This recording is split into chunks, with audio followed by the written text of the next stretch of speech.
기도하겠습니다. 주님, 성령께서 오늘도 우리를 도우심으로 하늘의 지혜를 얻게 하시고 주의 음성을 듣게 하시고 우리의 마음의 문을 열어서 말씀의 씨앗이 좋은 땅에 떨어져 주께서 기뻐 받으시는 열매를 거둘 수 있는 삶을 살 수 있도록 축복해 주시옵소서. 감사하고 예수 그리스도의 이름으로 기도드리옵나이다. 아멘. 여러분들 고요하고 평안한 생활을 하고 계십니까? 그렇다고 대답할 수 있는 자신이 사실은 없죠. 세상의 인생의 풍랑이 참 심하고요. 마음에 이 바람 잘 날이 없는 것이 우리 인생입니다. 지난 주간에 제가 여러분들과 신앙생활이 무엇인가에 대해서 배웠습니다. 신앙생활은 아주 간단하죠. 그것은 예수를 따라가는 것. 이것이 신앙생활입니다. 주님을 따라가면 우리들이 어떻습니까? 고요하고 평안한 생활을 하는 것이 참 다양한 일이라 당연하다고 여겨집니다. 근데 사실은요, 우리가 돈이 많이 있어도 마음이 고요하고 평안하지 못합니다. 여러분들이 정말 멋있는 정말 미스 코리아를 여러분들이 아내를 맞았다고 해서 마음이 고요하고 평안하겠습니까? 아니죠. 불안할 짝이 없을 겁니다. 뭐 내가 지위가 막 올라간다고 해서 마음이 평안하고 고요하겠습니까? 세상에서 주는 것을 가지고는 더 불안하고 두려워질 뿐이지 사실은 고요하고 평안한 생활을 할 수가 없어요. 그런데 자, 여러분 생각해 보시기 바랍니다. 우리가 주님을 따르는 것이 신앙생활인데 주님을 따르면 이 세상에 줄 수 없는 그 고요하고 평안한 것. 우리 예수님께서 말씀하셨잖아요. 내가 너에게 주는 평강은 세상이 주는 평안 같지 아니하다. 그렇게 말씀하셨습니다. 과연 그럼 우리가 주님을 따라가면서 주님 때문에 얻을 수 있는 고요하고 평안한 생활을 우리가 누려야 할 텐데 사실 현실은 그렇지가 못합니다. 어떤 교인들은 우리 교회 교인은 아니겠지만 그렇게 말하는 사람들도 있어요. 주일날 교회 나오는 게 두렵다는 거예요. 이 미운 사람 봐야 되는데 어떻게 만나야 될까? 그게 두렵다는 거예요. 우리 교회 생활하고 예수님을 따라가는 신앙생활 하면서 이렇게 마음이 평안함이 없다면 이거 큰 문제 아니겠습니까? 사실은 이런 교회 안에서의 평안함이 없는 것, 마음의 고요함이 없는 문제는 오늘 어제의 이야기가 아닙니다. 오늘 본문 말씀에 나오는 초대교회 에베소 교회에도 그런 문제가 있었습니다. 에베소 교회의 문제가 무엇이었는가? 오늘 본문 말씀 1장 18절에서 20절까지 바울이 그 문제에 대해서 이야기하고 있습니다. 이 초대교회의 문제가 뭐였는가? 교회 안에 우리가 가지는 이 고요하고 평안한 생활이 방해받고 회방받는 이유가 교회 밖에서 오는 것이 아니라 교회 안에서부터 시작된다. 그렇게 말합니다. 교회 안에 어떤 사람들이 있었는가 하면 착한 양심을 버리고 믿음에 파선한 사람들이 있다.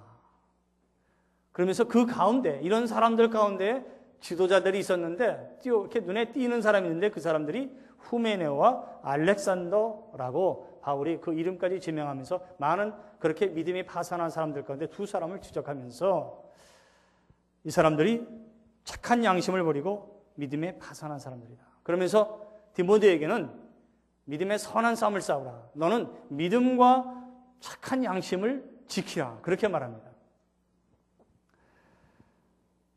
바울은 이런 에베소 교회 문제를 종합적으로 간추려서 사도행전 20장에서 말씀하고 있습니다.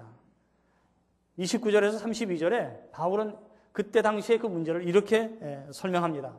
내가 떠난 뒤에 내가 에베소 교회는 바울이 개척한 교회고요. 지금은 그 후배 목사인 디모데가 목회를 하고 있는 때입니다. 그럴 때 바울이 감옥에서 디모데에게 편지를 쓴 거죠. 편지를 쓰면서 이렇게 썼어요. 내가 떠난 뒤에 사나운 이리들이 여러분 가운데로 들어와서 양떼를 마구 헤아리라는 것을 나는 압니다. 미리 바울이 이런 일들이 있어야 될 것을 알고 디모데에게 내가 전에 내게 예언했던 대로 가르쳤던 대로 경계하노니 그렇게 오늘 본문 말씀에서 말씀하고 있는 겁니다. 바로 여러분 가운데서도 제자들을 이탈시켜서 자기를 따르게 하려고 어그러진 것을 말하는 사람들이 나타날 것입니다. 어그러진 말들을 한다는 거죠. 잘못된 가르침을 가르치고 성도들을 이간질하고 시기하고 분쟁하는 어그러진 말들을 함으로 인하여 제자들을 믿음의 파선으로 이끌게 하고 착한 양심을 버리게 하는 이리 같은 사람들이 있다. 그렇게 말하고 있습니다. 특히 열심히 섬기는 제자들을 끌어서 자기를 쫓게 하려고 어그러진 말을 하는 자들을 경계해야 합니다. 그들은 교회를 분열시키고 결국에는 교회에 해악을 끼치고 자신과 미혹된 자들의 영혼을 파멸시킬 것입니다. 오늘 바울이 에베소 교회 목회자 디모데에게 경고한 것이 바로 오늘 사도행전 20장에서 바울이 종합적으로 모든 교회에서 일어날 수 있는 문제에 대해서 말씀하고 있는 것이나 다름이 없습니다. 예수님도 마태복음 7장 15절에서 이렇게 말씀합니다. 거짓 선지자들을 삼가라. 양의 옷을 입고 너희에게 나오나 속에는 노략질하는 일이다. 그렇게 말하고 있습니다.